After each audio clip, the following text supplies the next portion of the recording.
اے شفا دینے والے مولا، یہ اگلا سال ہمارے لیے شفا والا سال بنا دے، عافیت اور صحت والا سال بنا دے۔ اے اللہ اپنے در کے سوا ہمیں کسی کا محتاج نہ کیجیے۔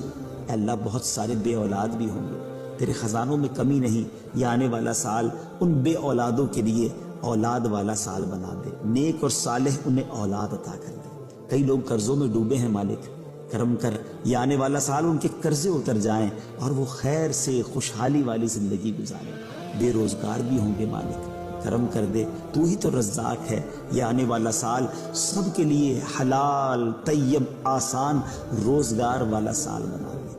جو رشتوں کے انتظار میں ہیں اے میرے کریم مولا، انہیں اچھے اور نیک رشتے دے دے، اور جن بچے بچیوں کے رشتے ہو گئے ہیں اے کریم مولا ان کو اپنے گھروں میں خوشیاں عطا کر دے۔ مہنگائی نے کمر توڑ دی ہے مالک، اے اللہ کرم کر آنے والا سال ہمارے لیے آسانی والا سال بنا دے۔ اے اللہ سب کے رزق میں برکت ڈال دے۔ اے اللہ حرمین کی حاضری کے لیے جو تڑپ رہے ہیں، یہ آنے والا سال ہم سب کو مکہ پاک اور مدینہ طیبہ کی حاضری نصیب فرما۔